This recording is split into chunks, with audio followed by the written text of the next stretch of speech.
Hi guys, welcome to my channel. This week we're gonna just mix ivory black in all our mixes.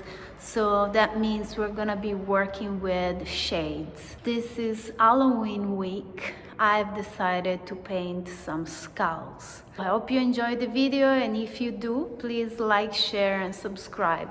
Bye bye.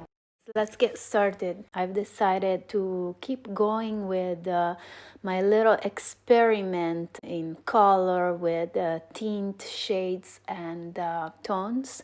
And this week we're going to be mixing the color black in all our mixes. I have decided to use a reference from a trip that I took 3 years ago in Naples. One day we went to visit the cemetery of Fontanelle, which is an enormous cave underground. It used to be a place where people mined a special type of stone that was used to build houses. And then in 1655, the bubonic plague arrived. 250,000 people died because they didn't have any space to bury them. They decided to just put them in this cave.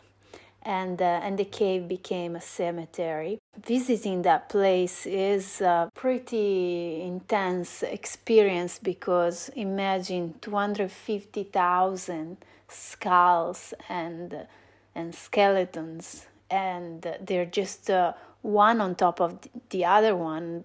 There are just mountains of skulls up to the ceilings, and this is an enormous cave. As far as colors, I have picked 6 pigments for this painting: burnt umber, terra rossa, bismuth yellow, and ultramarine blue, and then of course ivory black and titanium white.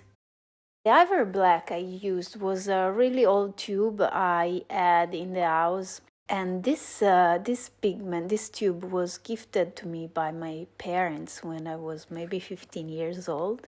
It's my Mary Classico, and I read the label, and on top it says carbon black and bone black. And I really didn't think about the history of ivory black. So back in the days, ivory black was, as the name says, was made with the ivory that belongs to elephants. So they actually cut tusks from the elephants. Nowadays, it's actually made with charred bones from pigs and cows.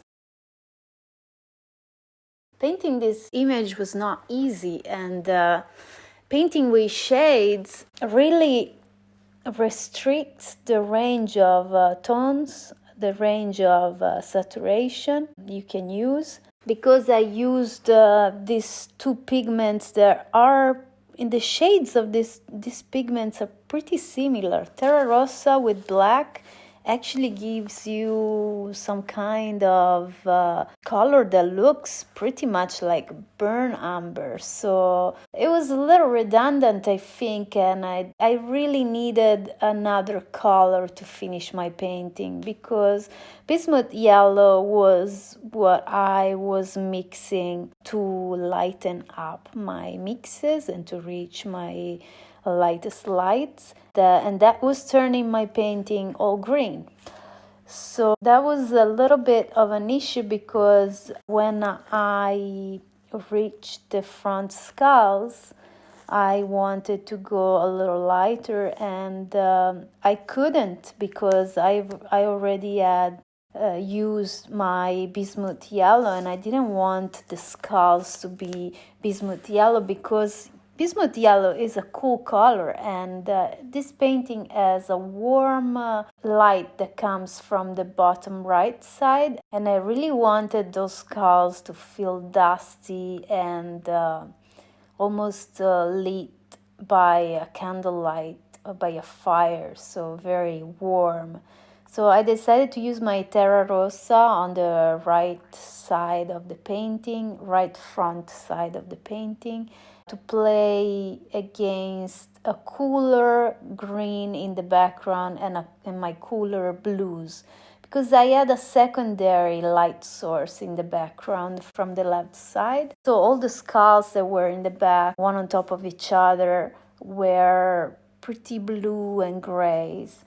Once we paint with shades, meaning that we have to mix black in all the mixes that we use, the first tool we have to paint our lights, which are not that light anyway, is with color. So in my palette, I had Terra Rossa and Bismuth Yellow, and those were the two colors that were enabling me to lighten my mixes.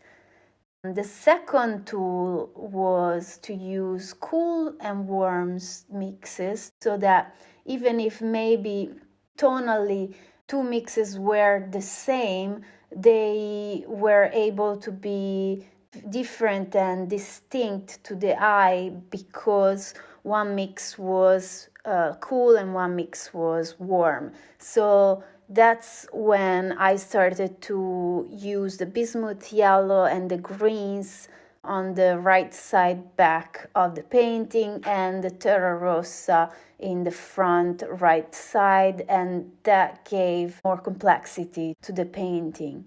The last tool that I had that I really tried not to use until the end was my titanium white.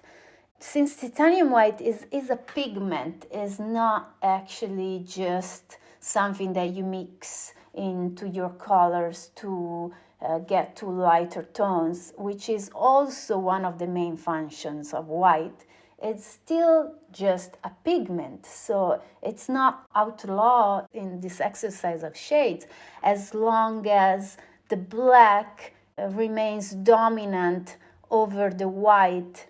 It was very important to introduce the white at the very end and to use it very parsimoniously, because once the white is on the palette, it's very easy to just use it all. I think this was a great exercise for me to start to see how I had to really be much more conscientious and disciplined about the way I use that pigment.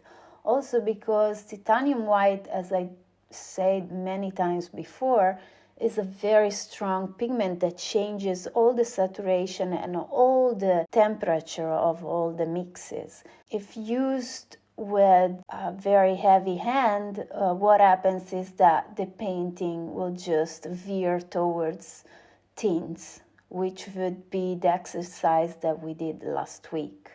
But this week our focus was on black and shades. So at first I thought that white was gonna be not one of my pigments, but then I thought, why not, as long as the black is dominant in the mixes.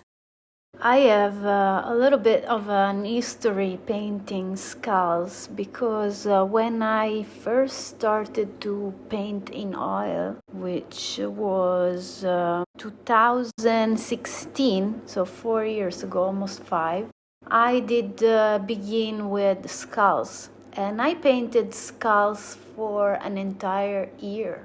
There was one painting that was my first oil painting that I really liked, and I still like today. It's very important because this skull I painted for my husband and for me, and it's still hanging in our living room. I've always been kind of obsessed with the idea of skulls and death, because the idea of suppressing conscience used to give me a very deep anxiety. At times in my life, it ruined my well-being. Then after I met Ryan, things started to change, and now with Sophie here, my daughter, the anxiety is almost gone, interesting enough. The family, but also painting more, has actually helped me very much in this sense. One of my first memories of school was my teacher telling us that Italian word amore,